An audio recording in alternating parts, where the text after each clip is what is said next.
कैसे बच्चा लोग। तो आज हम पढ़ेंगे क्लास 11th ह्यूमन फिजियोलॉजी का first chapter digestion and it's absorption के बारे में। तो हेडिंग का नाम है, हमारे चैप्टर का नाम है डाइजेशन एंड एब्जॉर्प्शन। ओके, सबसे पहले हम जानेंगे कि डाइजेशन आखिर होता क्या है। जो हम फूड इनटेक करते हैं, जो हम फूड खाते हैं, वो इतना सिंपल नहीं होता है जितना सिंपल हम उसको समझते हैं। तो जो फूड होता है हमारा, वो बहुत कॉम्प्लेक्स फॉर्म में होता है। जो फूड होता है क्या होता है, बहुत कॉम्प्लेक्स फॉर्म में होता है। तो इस फूड को सिंपल कैसे बनाया जाए, इसके लिए नेचर ने हमको एक सिस्टम दिया जिसको हम लोग बोलते हैं डाइजेस्टिव सिस्टम। अच्छा, ये सिस्टम क्यों दिया? क्योंकि देखिए, जैसे मान लीजिए ये हमारा स्टमक है। क्या चीज़ है? मान लीजिए ये हमारा क्या है, स्टमक है। अब स्टमक में अगर ये बड़े बड़े फूड पार्टिकल जाएंगे, कॉम्प्लेक्स फूड पार्टिकल जाएंगे, तो यहाँ पर सपोज़ कीजिए एक ब्लड की कैपिलरी गई हुई है। अब इस फूड को हमको ब्लड में भेजना है। तो अब बताइए आप, इसके यहाँ पर पोर साइज़ बहुत छोटे हैं। क्या है? पोर साइज़ बहुत छोटे हैं। तो क्या ये बड़े food particle, complex food particle इसको क्रॉस कर पाएंगे? नहीं क्रॉस कर पाएंगे। तो सबसे पहले इस कॉम्प्लेक्स फूड पार्टिकल को छोटे छोटे फूड पार्टिकल में इसको कन्वर्ट किया जाता है। छोटे छोटे फूड पार्टिकल में कहने का मतलब कि इसको सिंपल पार्टिकल में कन्वर्ट किया जाता है, यानी कि सिंपल फूड में कन्वर्ट किया जाता है। सिंपल फूड में कन्वर्ट किया जाता है। तो ये कॉम्प्लेक्स फूड को सिंपल फूड के साथ साथ एब्जॉर्बेबल फॉर्म में, ताकि ये आसानी से क्या हो पाए, इस ब्लड कैपिलरी में एब्जॉर्ब आसानी से हो पाए। तो फूड जो होता है वो कॉम्प्लेक्स फॉर्म में होता है, इसी को सिंपल में कन्वर्ट करना। किस फॉर्म में कन्वर्ट करना? सिंपल फूड में कन्वर्ट करना। ठीक है, simple food and absorbable form में। ठीक है, एब्जॉर्बेबल फॉर्म में कन्वर्ट करना ही क्या कहलाता है? डाइजेशन कहलाता है। क्या कहलाता है? डाइजेशन कहलाता है, जैसा कि हेडिंग है। तो यानी कि कॉम्प्लेक्स फूड का सिंपल फूड और एब्जॉर्बेबल फूड में कन्वर्ट करना ही डाइजेशन कहलाता है, विद द हेल्प ऑफ। अब ये जो कॉम्प्लेक्स फूड था, ये जो सिंपल फूड में कन्वर्ट हो रहा है, ये अपने आप नहीं होगा। यहाँ पर क्या चाहिए हमको? एंजाइम चाहिए। क्या चाहिए? एंजाइम। वो हम बाद में बताएंगे आखिर ये एंजाइम निकलते कहाँ से हैं। तो यहाँ पर हमको चाहिए एंजाइम। ओके, ठीक है बच्चा लोग, यहाँ पे चाहिए हमको एंजाइम। तो कॉम्प्लेक्स फूड का सिंपल फूड में conversion with the help of enzyme is called the digestion. तो अगर आपसे बोर्ड एग्जामिनेशन में पूछता है what is digestion 1 number marks में, तो आप सीधे से लिखेंगे कि कॉम्प्लेक्स फूड का सिंपल एंड एब्जॉर्बेबल फूड में कन्वर्ट करना with the help of enzyme is called digestion. क्या? डाइजेशन। अब देखिए, फूड जो होता है, जो हम फूड इनटेक करते हैं, उसमें एक ही फूड थोड़ी होता है। हम लोग क्या खाते हैं? दाल खाते हैं। हम लोग क्या खा सकते हैं? चावल खाते हैं। और हम लोग क्या लेते हैं? अंडा खा सकते हैं। और हम लोग क्या लेते हैं? दाल चावल के साथ साथ और कुछ फ्रूट्स भी खा सकते हैं। फ्रूट्स के अलावा जो हम लोग दाल चावल खाते हैं, उसका DNA RNA यानी कि जेनेटिक मटेरियल होगा। ठीक है, तो उसमें DNA RNA भी उसका प्रेजेंट होगा, यानी कि न्यूक्लिक एसिड भी हो सकता है। और फूड में हमारे क्या होता है? हम लोग घी खाते हैं, ऑयल खाते हैं। तो ये सब क्या है? These are the fat. तो हमारे कितने फूड के कितने कंपोनेंट हैं? फूड के इतने कंपोनेंट हैं भाई। कार्बोहाइड्रेट होता है। क्या होता है? कार्बोहाइड्रेट होता है। और क्या होता है? प्रोटीन होता है। कार्बोहाइड्रेट होता है, प्रोटीन होता है, फैट होता है, और क्या होता है?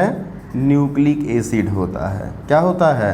न्यूक्लिक एसिड होता है। ये जो आपके carbohydrate, protein, fat, nucleic acid हैं, ये मेनली यही होते हैं हमारे फूड के कंपोनेंट, 4 कंपोनेंट होते हैं, ठीक। यानी और जो हम लोग विटामिन, क्या चीज़, विटामिन, मिनरल, क्या चीज़, vitamin, mineral and water intake करते हैं, ये आपके इसमें हेल्प करते हैं, डाइजेशन में ये हेल्प करते हैं। विटामिन, मिनरल और वाटर हेल्प करते हैं, लेकिन जो हमको एनर्जी मिलती है carbohydrate, protein, fat, nucleic acid से मिलती है।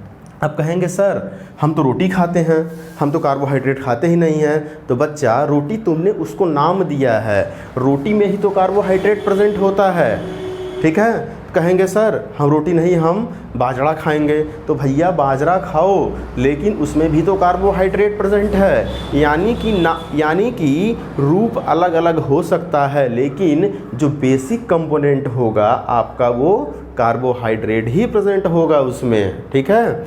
जैसे हम एक ज्वेलरी के यहाँ जाते हैं, ज्वेलरी वाला क्या करता है, नाक में बना दिया, नाक में पहनने वाला, कान में पहनने वाला बना दिया। चाहे नाक में पहनने वाला बनाए, चाहे कान में पहनने वाला बनाए, चाहे पैर में पहनने वाला बनाए, रहेगा तो गोल्ड ही, रहेगा तो वो सोना ही। खाली वो कहने का है कि नाक में पहनने वाला, कान में पहनने वाला, पैर में पहनने वाला, लेकिन वो गोल्ड ही होता है। तो उसी तरीके से चाहे आप रोटी खाइए, रोटी का मतलब चाहे गेहूँ खाइए, चाहे आप चावल खाइए, उसमें क्या प्रेजेंट होगा, कार्बोहाइड्रेट ही प्रेजेंट होगा। अब मेन बात आती है प्रोटीन। प्रोटीन कहाँ पर पाया जाता है, ये प्रोटीन जो होता है, जितने हम एग्स खाते हैं, पल्सेस लेते हैं, दाल वगैरह, उसमें प्रोटीन प्रेजेंट होता है। जितना हम ऑयल खाते हैं, फैट खाते हैं, घी खाते हैं, उसमें फैट प्रेजेंट होता है। और जो कार्बोहाइड्रेट, प्रोटीन, दाल वगैरह लेते हैं, उसका भी अपना क्या होता है, उसका जो होता है न्यूक्लिक एसिड होता है, उसमें डीएनए आरएनए होते हैं, तो उसी को हम लोग क्या बोलते हैं, न्यूक्लिक एसिड। तो ये हमारे फूड के कंपोनेंट हो गए, कार्बोहाइड्रेट, प्रोटीन, फैट और न्यूक्लिक एसिड। लेकिन ये कार्बोहाइड्रेट, प्रोटीन, फैट और न्यूक्लिक एसिड जो होते हैं, ये कॉम्प्लेक्स फॉर्म में प्रेजेंट होते हैं। अभी हमने आपको बताया कि कॉम्प्लेक्स फॉर्म का सिंपल फॉर्म में कन्वर्ट करना डाइजेशन कहलाता है। तो कार्बोहाइड्रेट, प्रोटीन, फैट और न्यूक्लिक एसिड जो कॉम्प्लेक्स फॉर्म है, इनके भी क्या होते हैं, अलग अलग सिंपल फॉर्म होते हैं। तो जल्दी से कॉपी और पेन निकालिए, हम आपको बता दें कि कार्बोहाइड्रेट का कॉम्प्लेक्स फॉर्म और सिंपल फॉर्म क्या होता है, प्रोटीन का सिंपल फॉर्म और कॉम्प्लेक्स फॉर्म क्या होता है फर्दर, ठीक। तो अब सबसे पहले हम चर्चा करेंगे थोड़ा सा कार्बोहाइड्रेट के बारे में। किसके बारे में, कार्बोहाइड्रेट के बारे में। तो हेडिंग डाल दीजिए कार्बोहाइड्रेट। तो अगर हम कार्बोहाइड्रेट की बात करें, किसकी बात करें, अगर हम कार्बोहाइड्रेट की बात करें, तो कार्बोहाइड्रेट हमारे नेचर में 3 तरीके का पाया जाता है। एक तो होता है मोनोसैकराइड। क्या होता है, मोनोसैकराइड। मोनोसैकराइड में हम ये लिखेंगे कि मोनोसैकराइड जो होता है, ये सिंपल शुगर होता है, सबसे सिंपल शुगर होता है। Simple sugar in the sense, इससे ज़्यादा छोटा अब इसको तोड़ा नहीं जा सकता है। ये सबसे बेसिक शुगर होता है। ये खाली एक ही कंपोनेंट होते हैं शुगर। ये देखिए, एक शुगर हमने बता दिया, ये मान लीजिए ये दूसरा शुगर बना दिया, ये तीसरे टाइप का शुगर बना दिया, ठीक है। ये मान लीजिए शुगर, अलग अलग शुगर हैं, ठीक। तो ये मोनोसैकराइड सबसे सिंपल शुगर होते हैं। दूसरे टाइप का जो शुगर होता है, उसको हम लोग बोलते हैं ऑलिगोसैकराइड। क्या बोलते हैं इसको, ऑलिगोसैकराइड बोलते हैं। ऑलिगोसैकराइड जो होते हैं, वो उसमें पानी मिलाने पर, उसमें एंजाइम मिलाने पर 2 से लेकर के 10, 2 to 10 मोनोसैकराइड देगा। क्या देगा ये, 2 से लगा करके 10 मोनोसैकराइड देगा, ठीक है। तो लेकिन जो दो मोनोसैकराइड देंगे, जनरली हम अपने फूड में दो वाले ही ऑलिगोसैकराइड खाते हैं। तो जो 2 देंगे, इसी को हम लोग बोलते हैं डाइसैकराइड। क्या बोलते हैं इसी को, डाइसैकराइड बोलते हैं, ओके। तो ऑलिगोसैकराइड में हम मेनली क्या खाते हैं, डाइसैकराइड खाते हैं। खाने को तो भाई कुछ भी खा सकते हैं, 2 से 10 लगा करके रेंज है डाइसैकराइड। अगर 3 दिया तो ट्राइसैकराइड, 4 दिया तो टेट्रा, 5 दिया तो पेंटासैकराइड, डेकासैकराइड, तो इसी तरीके से देता चला जाएगा, ठीक। ऑलिगोसैकराइड में डाइसैकराइड हम मेनली खाते हैं। और जो आपका तीसरा कंपोनेंट होता है, उसको हम लोग बोलते हैं पॉलीसैकराइड। क्या बोलते हैं इसको बाबू? पॉलीसैकराइड बोलते हैं। और पॉलीसैकराइड मोर देन 10 हाइड्रोलिसिस करने पर मोर देन 10 मोनोसैकराइड में क्या हो जाएगा? ब्रेक डाउन हो जाएगा। मोर देन 10 मोनोसैकराइड में ब्रेक डाउन हो जाएगा। यानी कि आपका अगर हम बात करें ओलिगोसैकराइड में भी आपके डाइसैकराइड की बात करें तो ये 2 मोनोसैकराइड से मिल करके बना होता है। ये देखिए ऐसे 2-2 के फॉर्म में ऐसे ये अटैच होते हैं। ठीक है, ये देखिए ऐसे मान लीजिए हमने कोई दूसरा शुगर बना दिया, ये दूसरा शुगर, ये दूसरा शुगर, ये एक मोनोसैकराइड, ये 2 मोनोसैकराइड आपस में जुड़े हुए हैं तो डाइसैकराइड। ये एक है, ये 2, तो ये भी डाइसैकराइड। ओलिगो में ये डाइसैकराइड कहलाएगा। अब बात आती है पॉलीसैकराइड। पॉलीसैकराइड जो होते हैं बहुत कॉम्प्लेक्स फॉर्म होते हैं। बहुत कॉम्प्लेक्स फॉर्म का मतलब होता है ये बहुत सारे ऐसे चेन में जुड़े होते हैं। ये 100,000 आपस में ऐसे लिंक रहते हैं, ऊपर नीचे दोनों लिंक रहते हैं। ठीक, इसको और अच्छे से हम लोग डिटेल में पढ़ेंगे। हम लोग इसको बायोमॉलिक्यूल में और अच्छे तरीके से पढ़ेंगे। ओके, तो ये पॉलीसैकराइड। तो मोनोसैकराइड जो होता सिंपल फॉर्म था, पॉलीसैकराइड जो होता है ये कॉम्प्लेक्स फॉर्म होता है। कौन सा फॉर्म होता है? कॉम्प्लेक्स फॉर्म होता है। और ओलिगोसैकराइड ना तो सिंपल होता है ना तो कॉम्प्लेक्स होता है। ये इसका कौन सा होता है?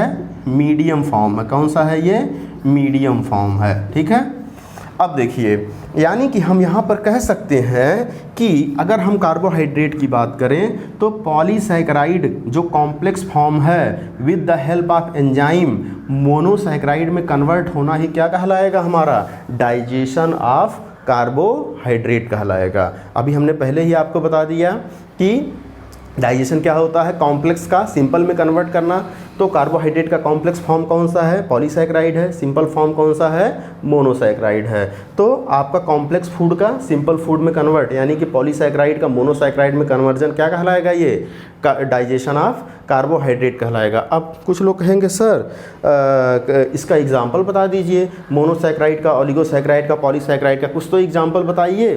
ठीक, तो मोनोसैकराइड का जो बेस्ट एग्जाम्पल होता है, जल्दी से लिखिए, मोनोसैकराइड का जो बेस्ट एग्जाम्पल होता है वो होता है ग्लूकोज। क्या होता है? ग्लूकोज होता है। ठीक है, ग्लूकोज को हम लोग क्या बोलते हैं?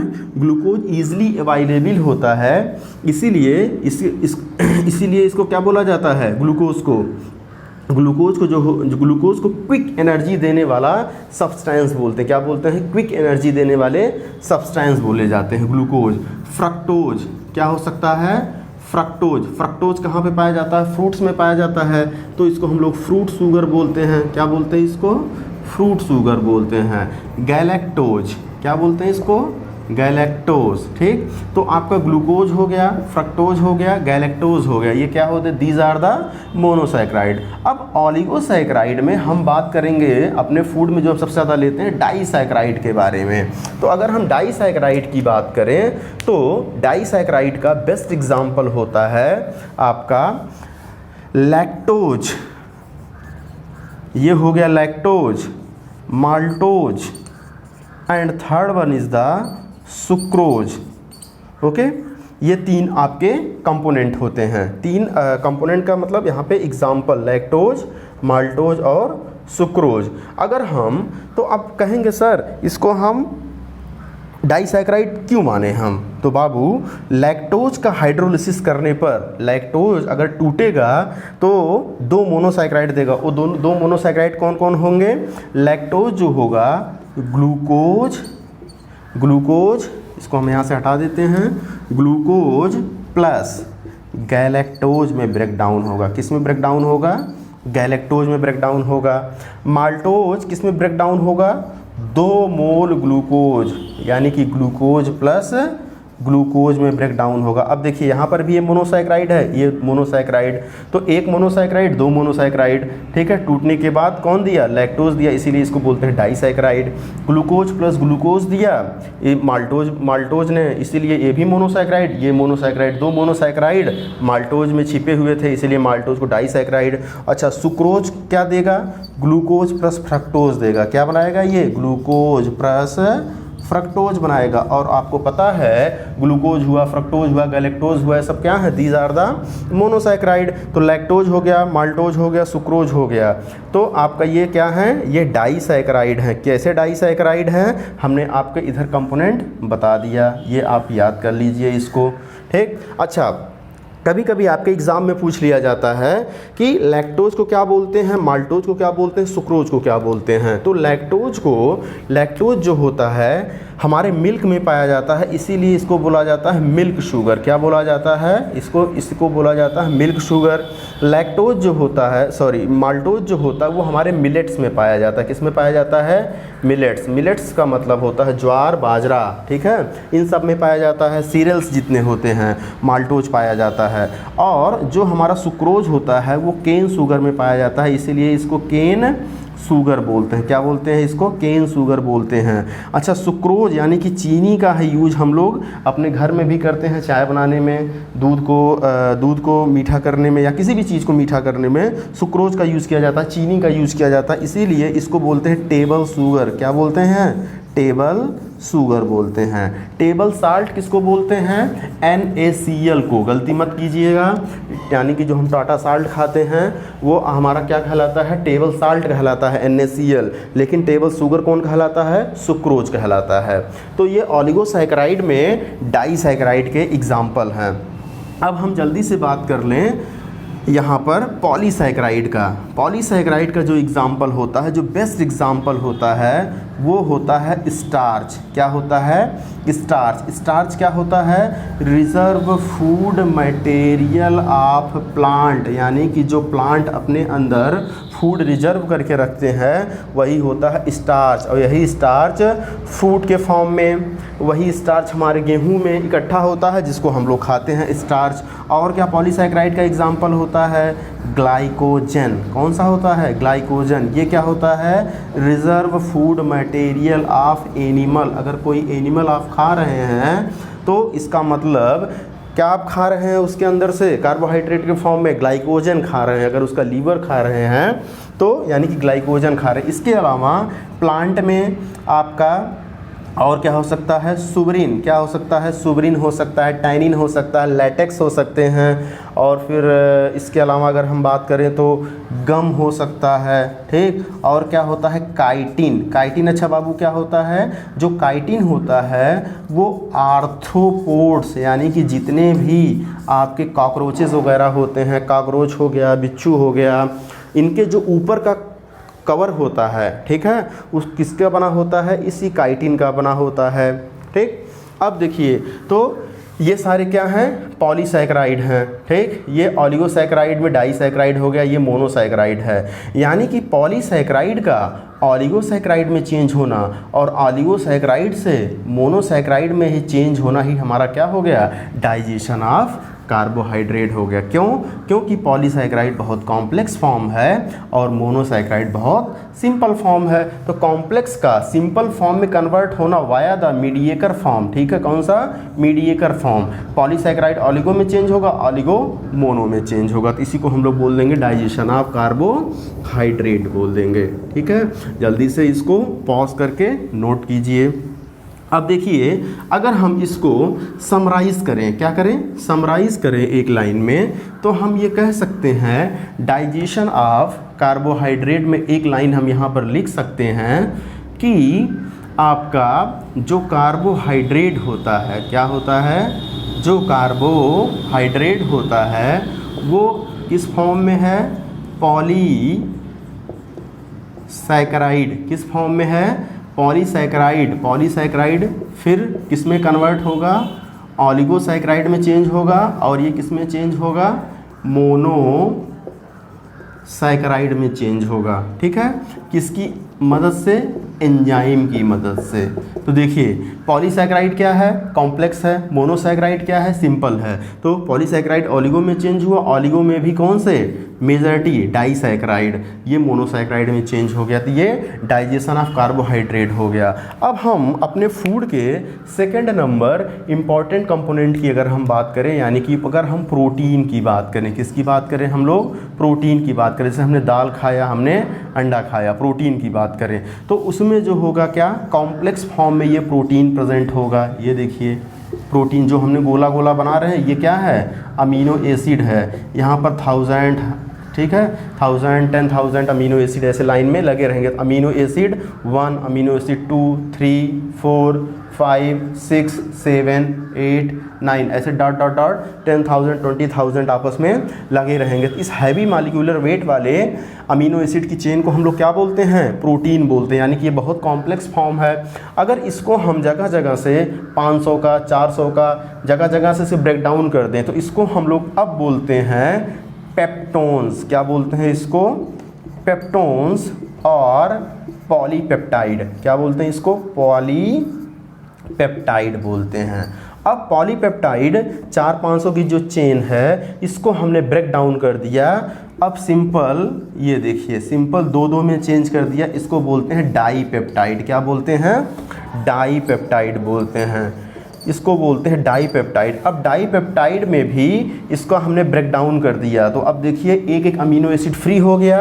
तो ये जो फ्री अमीनो एसिड हुआ इसी को हम लोग लास्ट में क्या बोलते हैं, सबसे सिंपल फॉर्म, जिसको हम लोग बोलते हैं अमीनो एसिड, यानी कि ये सबसे सिंपल फॉर्म हो गया। क्या हो गया, ये सिंपल फॉर्म है।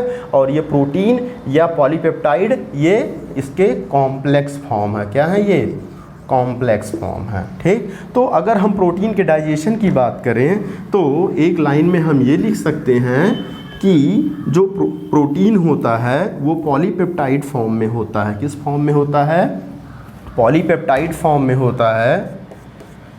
अगर हम प्रोटीन की बात करें तो जो प्रोटीन होता है वो प्रोटीन पॉलीपेप्टाइड फॉर्म में होता है, उसको कन्वर्ट कर दिया जाता है डाईपेप्टाइड में। किसमें, डाईपेप्टाइड में। फाइनली इसको अमीनो एसिड में कन्वर्ट कर लिया जाता है। ठीक, तो पॉलीपेप्टाइड क्या है, सिंपल फॉर्म है, डाईपेप्टाइड मीडिएटर फॉर्म है, अमीनो एसिड सबसे सिंपल फॉर्म है। अब यहाँ पर भूलिए मत, यहाँ पर हर जगह क्या यूज होगा, एंजाइम यूज होगा। ओके, अब ये था प्रोटीन। अब तीसरे कंपोनेंट की अगर हम जल्दी से बात कर लें तो तीसरा कंपोनेंट हमारा बाबू क्या था, फैट। क्या था, फैट था। तो जो फैट है, सबसे पहले जान लीजिए फैट होता क्या है। फैट जो होता है वो हायर मॉलिक्यूलर वेट वाले, क्या चीज़, हायर मॉलिक्यूलर वेट वाले ये कार्बोक्सिलिक एसिड होते हैं। क्या होते हैं, कार्बोक्सिलिक एसिड और ग्लिसरॉल के बने होते हैं। किसके बने होते हैं, ग्लिसरॉल के बने होते हैं। ठीक है, हायर मोनो मॉलिक्यूलर वेट वाले कार्बोक्सिलिक एसिड और ग्लिसरॉल का बना होता है। तो जो फैट होता है वो फैट डाई और मोनो ग्लिसरॉइड के फॉर्म में पाया जाता है। किस फॉर्म में पाया जाता है, डाई और मोनोग्लिसरॉइड के फॉर्म में पाया जाता है। इसको फर्दर फैटी एसिड, किसमें, फैटी एसिड प्लस ग्लिसरॉल में चेंज कर दिया जाता है। किस में चेंज कर दिया जाता है, ग्लिसरॉल में चेंज कर दिया जाता है। तो फैट इसका कॉम्प्लेक्स फॉर्म है और फैटी एसिड और ग्लिसरॉल क्या है, सिंपल फॉर्म है। और मीडिएटर फॉर्म कौन सा है इसका, डाई आर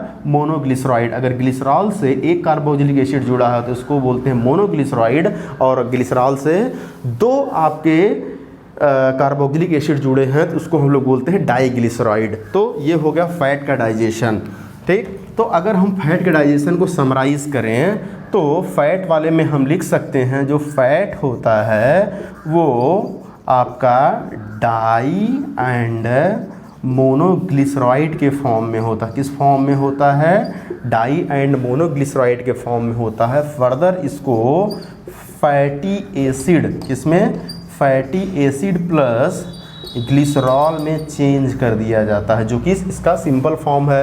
कॉम्प्लेक्स फॉर्म क्या है, फैट है। मीडिएटर फॉर्म का आपका डाई और मोनोग्लिसरॉइड, ये किसकी मदद से चेंज कर दिया जाएगा, एंजाइम की मदद से चेंज कर दिया जाएगा। ओके, ये डाइजेशन ऑफ फैट हो गया। अगर हम लास्ट कंपोनेंट की बात करें जो कि हमारा होता है न्यूक्लिक एसिड। क्या होता है, जो हमारा होता है न्यूक्लिक एसिड, ये देखिए हमारा होता है न्यूक्लिक एसिड। जो ये न्यूक्लिक एसिड होता है, हम आपको जब मॉलिक्यूलर बायोलॉजी पढ़ाएंगे, डीएनए और आरएनए, तो न्यूक्लिक एसिड जो होता है वो टाइड का बना होता है। किसका बना होता है? TIDE, यानी कि न्यूक्लियोटाइड का बना होता है। और ये न्यूक्लियोटाइड न्यूक्लियोसाइड के बने होते हैं। न्यूक्लियोसाइड प्लस H3PO4 का बना होता है, ऑर्थोफॉस्फोरिक एसिड होता है। लेकिन H3PO4 मिनरल है, इसीलिए इसको हम यहाँ से हटा दे रहे हैं। हम खाली किसको? न्यूक्लियोसाइड को लिख रहे हैं। और न्यूक्लियोसाइड जो होता है वो शुगर और बेस यानी कि नाइट्रोजनस बेस के बने होते हैं। अच्छा, इस वाले शुगर में और कार्बोहाइड्रेट वाले शुगर में दोनों में अंतर होता है। अब क्या अंतर होता है ये हम आपको मॉलिक्यूलर बायोलॉजी में पढ़ाएंगे। एक हेक्सोस शुगर होता है, एक पेंटोस शुगर होता है। तो ये वाला शुगर 5 कार्बन का होता है, पेंटोस शुगर होता है। और ये वाला शुगर आपका हेक्सोस शुगर होता है, 6 कार्बन का होता है। ओके, तो न्यूक्लियोटाइड कॉम्प्लेक्स फॉर्म हो, शुगर और बेस नाइट्रोजनस बेस यानी कि नाइट्रोजनस बेस उसी को बोला जाता है। ये कॉम्प्लेक्स फॉर्म है, ये सिंपल फॉर्म है। और न्यूक्लियोटाइड क्या है? कॉम्प्लेक्स फॉर्म है। तो हम कह सकते हैं कि डाइजेशन ऑफ न्यूक्लिक एसिड का मतलब होता है कि जो न्यूक्लिक एसिड होता है, न्यूक्लिक एसिड DNA RNA होता है, वो न्यूक्लियोटाइड का बना होता है। न्यूक्लियोटाइड जो होते हैं न्यूक्लियोसाइड में कन्वर्ट किया जाता है। और न्यूक्लियोसाइड को शुगर प्लस नाइट्रोजनस बेस में कन्वर्ट कर दिया जाता है। तो न्यूक्लियोटाइड जो होता है, यहाँ पे टाइड लिखा है, यहाँ पे साइड लिखा, कंफ्यूज मत होइएगा। तो न्यूक्लियोटाइड जो है कॉम्प्लेक्स फॉर्म होता है। शुगर और बेस जो होते हैं ये सिंपल फॉर्म होते हैं। मीडिएटर फॉर्म कौन सा है? न्यूक्लियोसाइड। तो न्यूक्लियोटाइड का शुगर और बेस में कन्वर्जन होना क्या कहलाता है? डाइजेशन ऑफ न्यूक्लिक एसिड होता है। अब यहाँ पर भूलिएगा मत, ये भी एंजाइम की मदद से होता है। तो इसी को हम लोग बोलते हैं डाइजेशन ऑफ न्यूक्लिक एसिड बोलते हैं। अब ज़रा देखिए, तो अगर ये carbohydrate, protein, fat, nucleic acid, अब इधर वाला अगर हम देखें, इधर वाले कंपोनेंट की अगर हम देखें तो ये इसके कॉम्प्लेक्स फॉर्म है। फूड के क्या है? फूड में इतने कंपोनेंट होते हैं। तो ये सब क्या है? फूड के कॉम्प्लेक्स फॉर्म है। और अगर इधर वाले हम देखें तो ये सब फूड के क्या हैं? आपके सिंपल फॉर्म है। क्या है ये? These are the simple form. और ये बीच वाले क्या है? मीडिएटर फॉर्म है। ठीक है, इन्हीं के द्वारा इन्हीं के वाया डाइजेशन होगा, इसी रास्ते से डाइजेशन होगा। तो पॉलीसैकेराइड मोनोसैकेराइड में चेंज होगा, पॉलीपेप्टाइड आपका अमीनो एसिड में चेंज होगा, फैट किस में? फैटी एसिड और ग्लिसरॉल में चेंज होगा, न्यूक्लियोटाइड किस में चेंज होगा? शुगर और बेस में कन्वर्ट होगा। ठीक है, तो ये डाइजेशन ऑफ, ये पूरा क्या है? फूड के कंपोनेंट है। ये सब क्या है? फूड के कंपोनेंट होते हैं। सिंपल फॉर्म को हमने कॉम्प्लेक्स फॉर्म को हमने सिंपल फॉर्म में कन्वर्ट कर लिया।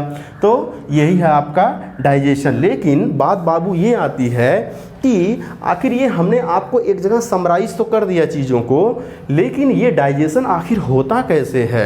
ये डाइजेशन भगवान ने डाइजेस्टिव जो हमारे अंदर ट्रैक बनाया है, ये जो पूरी नली बनाई है, इसमें किसका डाइजेशन कहाँ पर होता है? कौन से हमने ये जो एंजाइम लिखे हैं, कौन से एंजाइम कहाँ निकलते हैं, कैसे काम करते हैं, कैसे ये ब्रेकडाउन होता है, इसके लिए हमको क्या चीज़? अपने एलिमेंट्री कैनाल जिसको हम लोग हिंदी में आहार नाल बोलते हैं, एलिमेंट्री कैनाल, और इससे जो ग्लैंड्स हैं जिससे ये आपका एंजाइम निकलता है। आपको पता है एंजाइम जो होता है किसी ना किसी ग्लैंड से निकलेगा, जिसको हम लोग क्या बोलते हैं? एक्सोक्राइन ग्लैंड बोलेंगे।